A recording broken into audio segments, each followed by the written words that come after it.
Hi, I'm Dylan Goodwin, and I'm here with Chris Clarke today.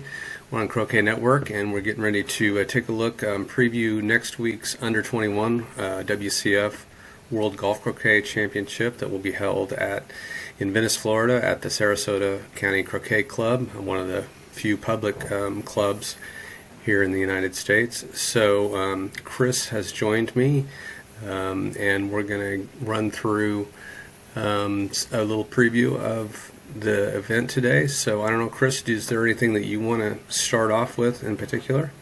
Oh, thanks for inviting me, Dylan. It's great to be here. This is my favourite event in the croquet calendar.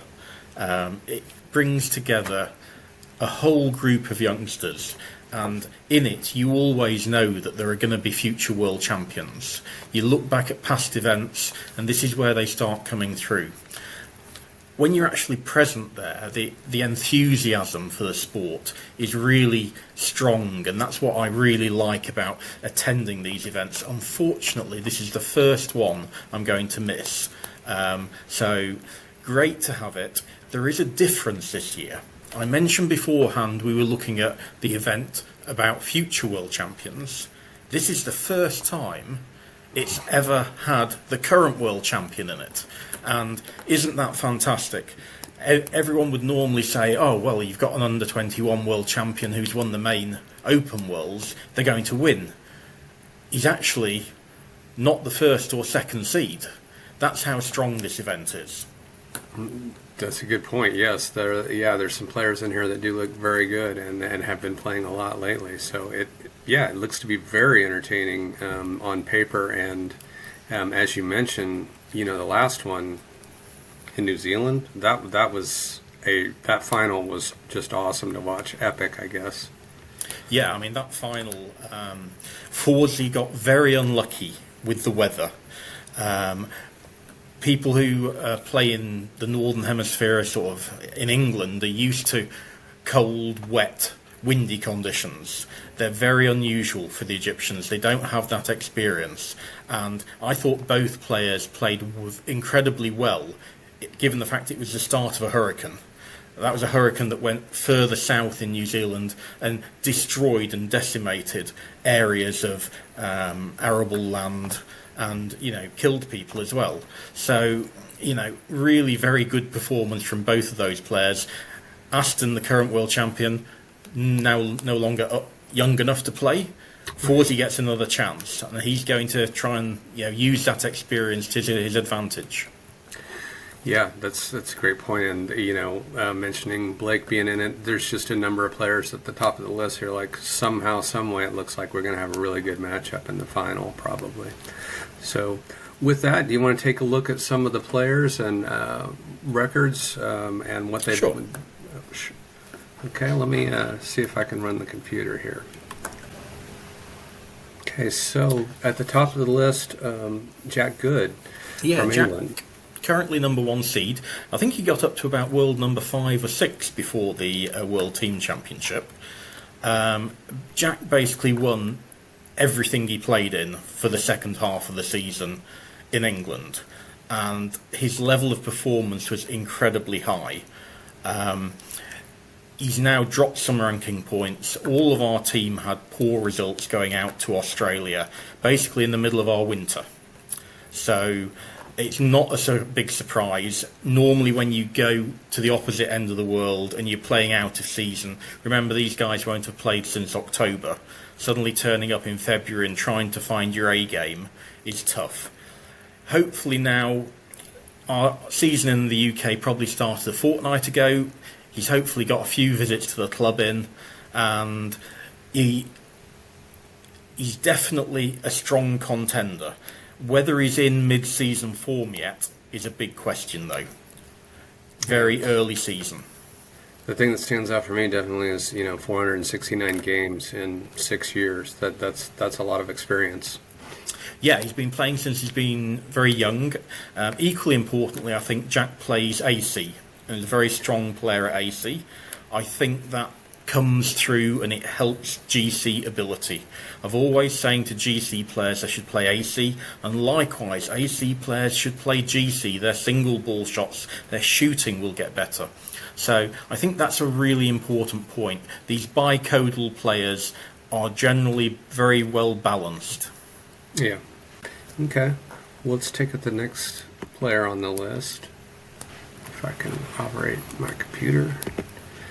Fawzy, I mean, the thing I love about watching Fawzy is he could just be down his local club playing his mum.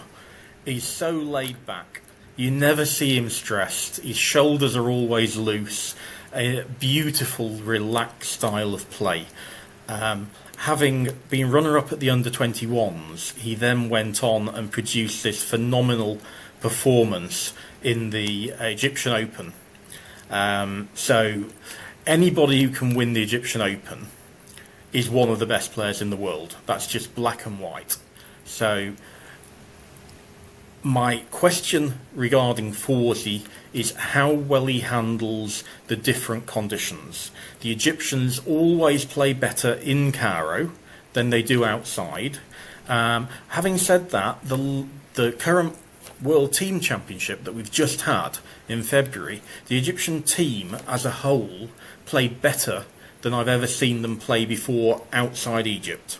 So hopefully they're gradually coming to terms with quadway hoops, with Dawson balls, and they're going to produce a level of play more similar to what we'd see in Cairo. But beating these guys at home is incredibly difficult. Right. Yeah, I mean, I looked through here at some of the results, and he looks like he took 2 out of 3 on Mohamed Nasser, and then... he's beaten Mo Karem and Mohamed Naz, oh, yes. And he's won the Egyptian Open. It is a phenomenally strong result. Yeah. Again, as a single result, it would be good enough to say this guy's almost certain to win the under-21s. This year, that doesn't apply. Yeah. Okay. So then next up we have a player I'm not familiar with. Well, I think you probably skipped Levi next. So I think you might just have to go back because Levi is really very, very strong player. I've known Levi since he started playing the game, so he lives in Christchurch.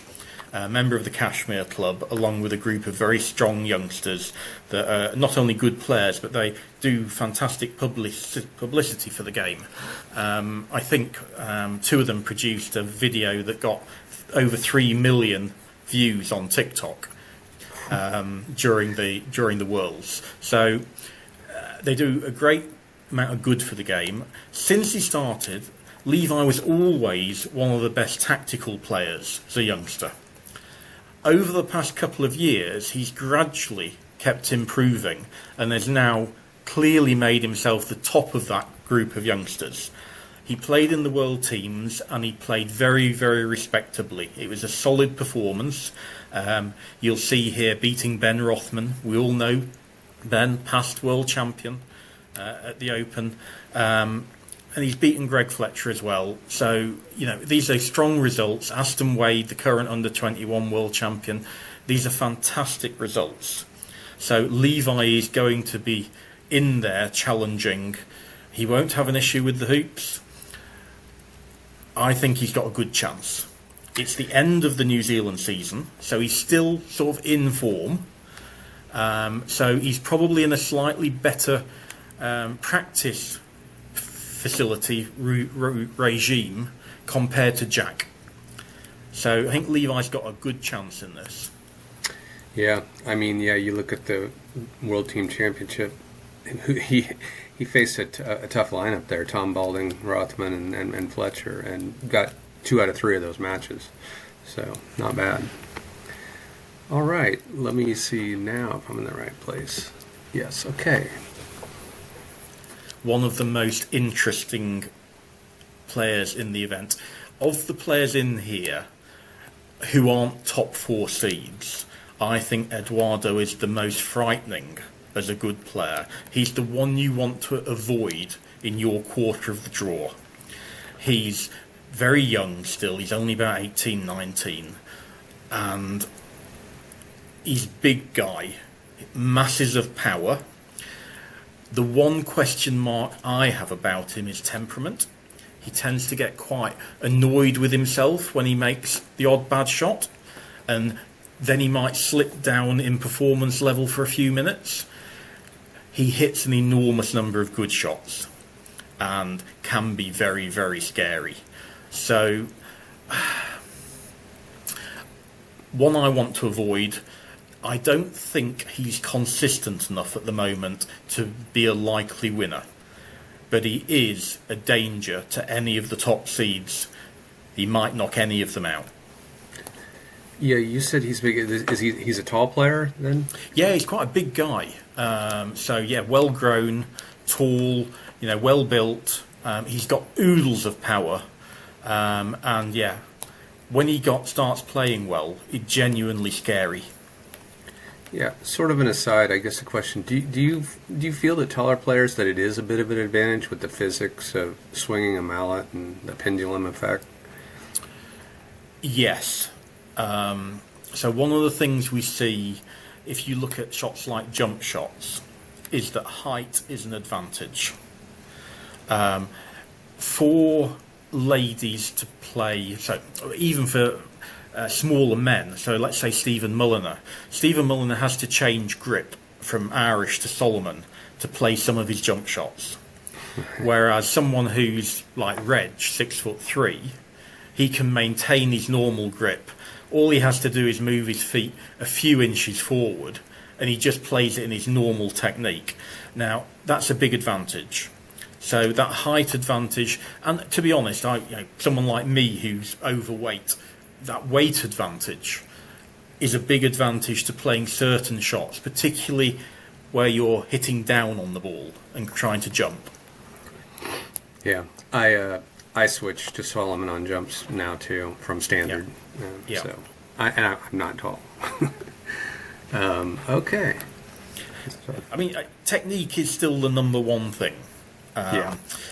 One of the things as a complete aside, is Jenny and myself played open doubles in the New Zealand Open GC this year, and we were at hoop 3 and I just nudged my ball into the jaws. We were guaranteed to win it because we were playing an 80-year-old lady and she was on the north boundary, and Jenny and myself knew it was impossible that an 80-year-old lady could jump through. Yeah. And she played the perfect Barnes-Wallis bouncing jump shot over my ball through hoop 3. So if an 80-year-old lady can play a boundary jump shot, anyone can play it. You've just got to have the right technique and be perfect at executing it. Yeah. Well, that's good for me to know. So we come up with someone who a lot of people are familiar with, Blake Fields, the current world champion from October. Yeah, excellent player. I mean, from the first time I saw him, I thought his ball striking was excellent. I've always been questioning how much he shoots compared to taking position. What we've seen over the past 2 years is he started to learn to put some balls in first and then clear. And he's got as much power as he wants. For me, his swing tempo is a little bit quick, but he deals with that quite well. It still generates quite a flat bottom of the swing, and he's really difficult to beat now. You'll see at the World Teams, he did lose a fair number of games. Wasn't playing as well as he did when he won the Worlds, from my perspective. And to me, whether he wins this event or not is going to be all about how well his positional play works. If he can constantly take position from 20 yards away to a runnable position, I think he's the favourite to win. He's playing in his home country, current world champion. I know he's the number 3 seed, but he's my favourite to win. Yeah, I think going back to Worlds, and we get to see this because these are a lot of live streaming on these events and the teams as well. He seemed to get really confident throughout the event, and by the end of the event, I haven't really seen anybody that just seems so confident, and just haven't seen a player that's quite like him from a confidence level. Yeah, I mean, Yasser Saaid is an incredibly good player. It's a 2-1 win to finish the event against Yasser. We all know how good the young Kiwis are. Edmund Fordyce, Felix Webby. They're tough matches to win. I think Edmund beat Robbie Fletcher twice during the event. So Edmund was playing well. So there's no disgrace in losing to players of that quality. Yeah. I actually didn't realize until I looked at this that he didn't play, that he only played in one of the block tests. So he played less in this event than I thought. So he played two out of the 3 block tests. They rested the team. So Stephen Morgan played a couple of tests, and they rested Blake, and I think they rested Ben on one day, and just gave Stephen a run out during the block stage. But from day 3 onward, when they were playing the Egyptians in the block stage, they played their full strength team. So Ben, Matthew, Tom played really, really well. Tom was really difficult to beat, and Blake making out the full 4. And it's a very, very good team, as the result showed. Yeah, Tom was so close to going. I can't remember if he made the final 16 or final 8 at Worlds, but he was really close to advancing. I can't remember what would have been in the final 4, but he is playing. He's scary when he's hitting. Yeah, I think he lost 7-6 to Khalid Kamal in the decider when Khalid played a fantastic flick up to 13. Yeah. He was certainly someone I was looking at as a potential winner. Yeah. Okay. Well, let's see who we have next. Did I say? Oh, I see what I'm doing. I'm clicking twice. So Jana. Top young Egyptian lady player. Tends to be in the same mould as most of the Egyptian ladies. So good positional play, good strategy, very good ball control from short-range clearances. So they're very good at clearing, and they're getting their own ball to go where they want. The negative is a slight lack of power and maybe not shooting as well as some of the boys. So I think there's a clear gap between the top 4 seeds and the next group down. So nice player to watch, very elegant.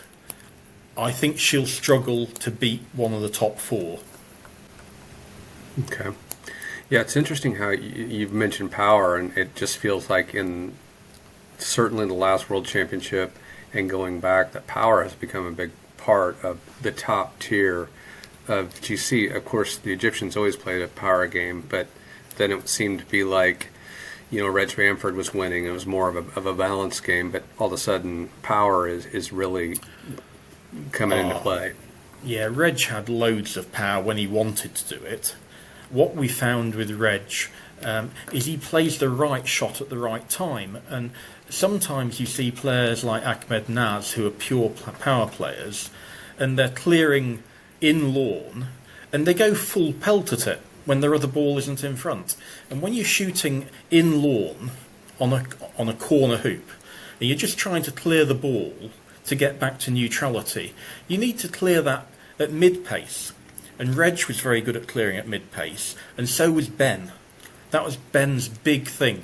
Ben hardly hit a hard shot during the entire tournament, but when Ben won the Worlds, he cleared mid-pace, in the middle, time and time again. And there's a big difference between when you need to play hard clearances and when you play mid-pace clearances. And that's one of the things that's important for the young players to understand. Right. Okay. Next up, we have Sam Cuthbert, who I was in the GC qualifier with him, but I did not get to see him play much. Okay, well, Sam is the potential feel-good story of the event. Sam played in the last Under-21 Worlds at Mount Maunganui, and after the first day he went swimming with a group of the others, and he dived into the sea where there was probably a sandbank, and he had severe spinal damage.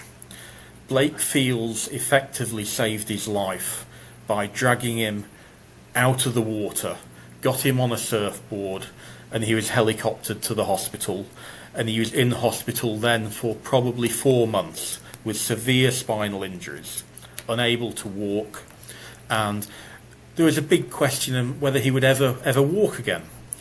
And last season, not only was he able to start walking, he started playing croquet, and then he started playing better croquet, and then better croquet, and his performance throughout the entire season was quite astonishing.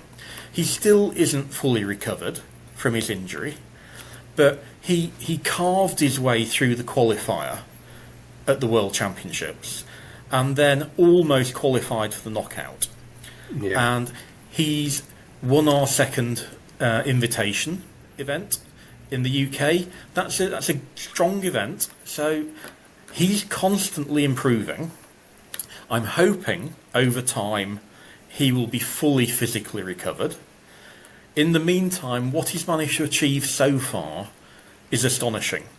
If Sam goes there and wins a medal, it is one of the sporting stories of, the year. And, I all credit to him. From the time he got injured, his personal, the way he handled it so positively just reflects incredibly well on himself. So, I'm sort of got a hope Sam has a really good event. Yeah, that's an incredible story. So I was not aware of that. I had no idea. So very interesting. Yeah, it'll be interesting to. Hopefully, we'll get a good amount of live streaming from the event next week and get to see some of these people play. So, all right, another Egyptian player. Not as many games. This one was kind of a mystery to me. Yeah, and I don't know Abdallah either. So all I've got is what he's done with the qualifying event, the under-21s, and the limited amount of games we see there. It's only 18. I'm not expecting him to be challenging to win the event. And normally on their first experience outside Egypt, many of the Egyptian players struggle a bit. So, very interested to watch him. Is he a potential champion of the future? I don't know. Okay. And another Spanish player with a little bit more experience. Yeah, a solid player. I think we're gradually seeing more and more Spanish players playing events all over the world. And as a generalisation, they tend to be a little bit better than their ranking. So there are literally thousands of Spaniards now playing GC. It's the country that has changed most over the past decade. I'm told that when their events go online, their croquet events go online, they literally have 3 or 4 minutes in which to enter them before they're full. And it's sort of a fastest finger first gets in. Their clubs tend to be quite small, maybe 2 lawn clubs, linked in with maybe a golf club or a country club, quite an elite level of sport, similar to America. Yeah. And their tournaments are oversubscribed, and they are absolutely bonkers about golf croquet. Constantly producing really strong players, and it's been the big GC story of the last 10 years. Spain gradually getting stronger and stronger. Yeah, and the growth in the sport there. I mean, it's one of those. Yeah, it's not a well-known story. I know it's kind of it feels kind of gradual, but it's a pretty interesting story about where they were 10 years ago, from the amount of players to what they have now, and for whatever reason, it doesn't get covered that much. But I guess that's kind of on me as well.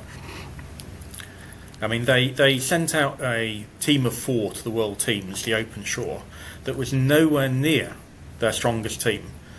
They could have probably put 2 stronger teams in ahead of that, and yet they still managed to avoid relegation. Yeah, that's a really strong performance from your C team. Yes, yeah. And from Australia, Ethan. Ethan is the brother of Jamie, the current world women's champion. Again, improving player. Probably not as strong as the group of players we've just been talking about. So we'll be hoping to get through their block and try and cause an upset somewhere in the first round of the knockout. Right. Yeah, looks like a lot of games of experience, though. So that's one of those things, you see that much experience and you wonder when it's really going to start to click. And it could be an event like this. Yeah, absolutely. Definitely constantly improving. Yeah. And then from New Zealand, Jessica Bullen. Yeah, I like Jess a lot. She won the plate at the Women's Worlds. I was thrilled with that result. I really like her technique. Her father, Brian, has coached both Jess and her brother, Nathan. And they're both really good technically. Solomon grip, nice swing, nice follow-through.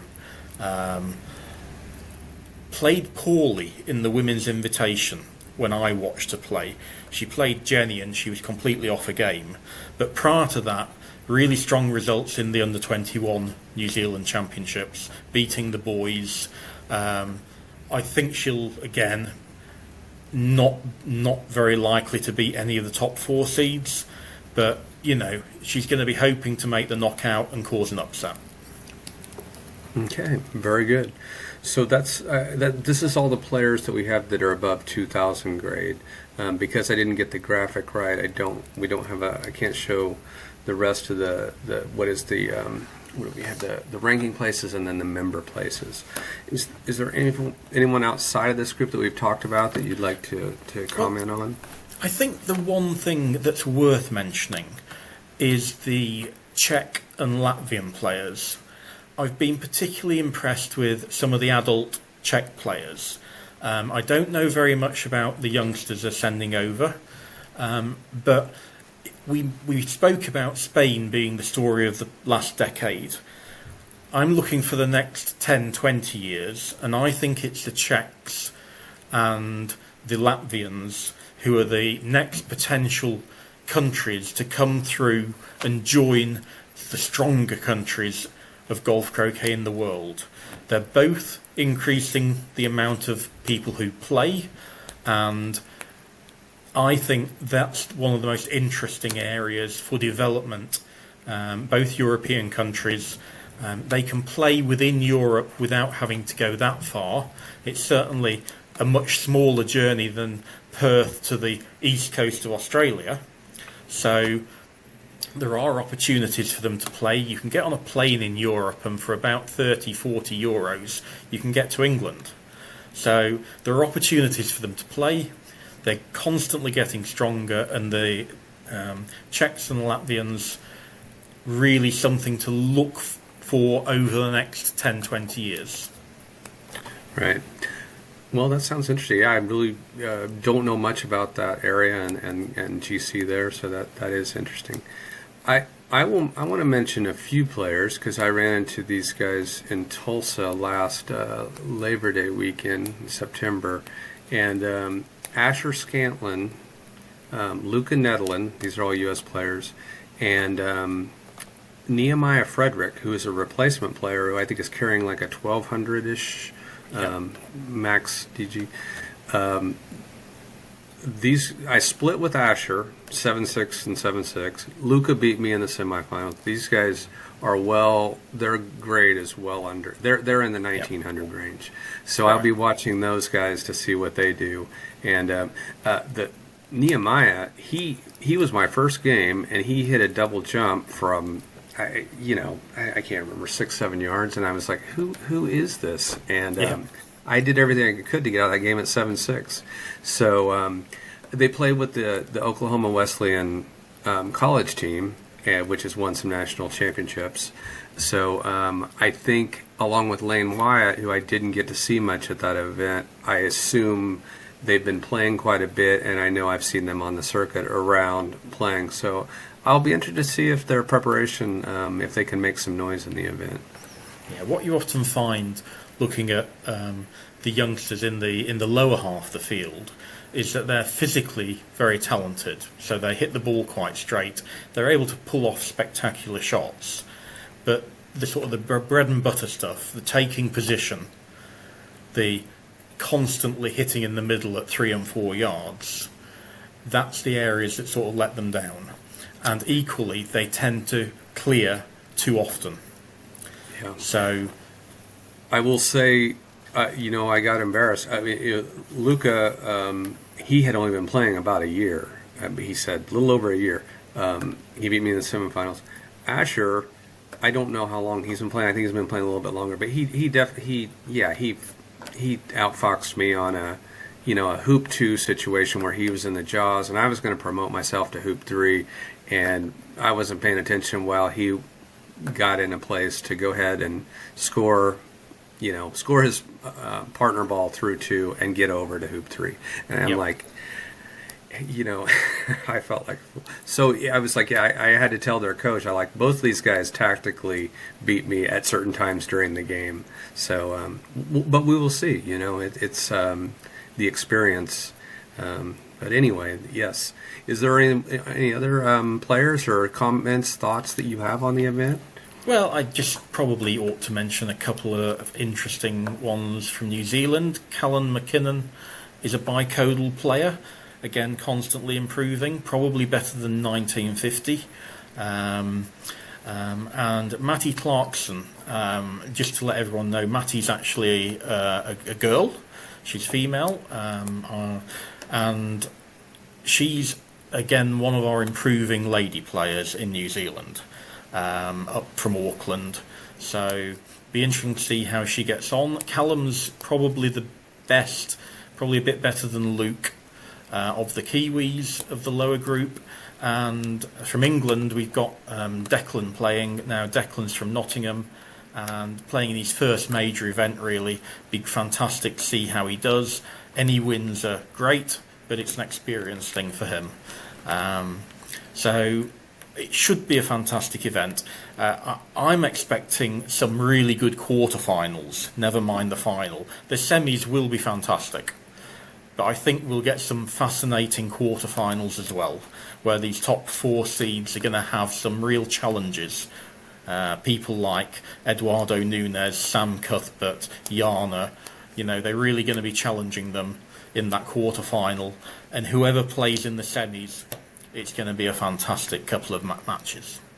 Yeah, if I'm correct me if I'm wrong, but I believe it's only best of 5 in the finals, so best of 3 the rest of yeah. So that's going to be tense. So you normally play quarters and semis on the same day, and then best of 5 final the next day. Right. So yeah, really looking forward to it. And yeah, many thanks to Sarasota and the USA for hosting it. And it should be fantastic watching. Okay. Well, I think that's a good rundown, and I appreciate you taking the time today. I'm going to tell the people who are watching, please subscribe, like, comment, do all that stuff that helps us keep doing this content. And maybe after the event's over, we'll reconvene and see how the predictions, the kind of preview turned out. Thanks very much, then.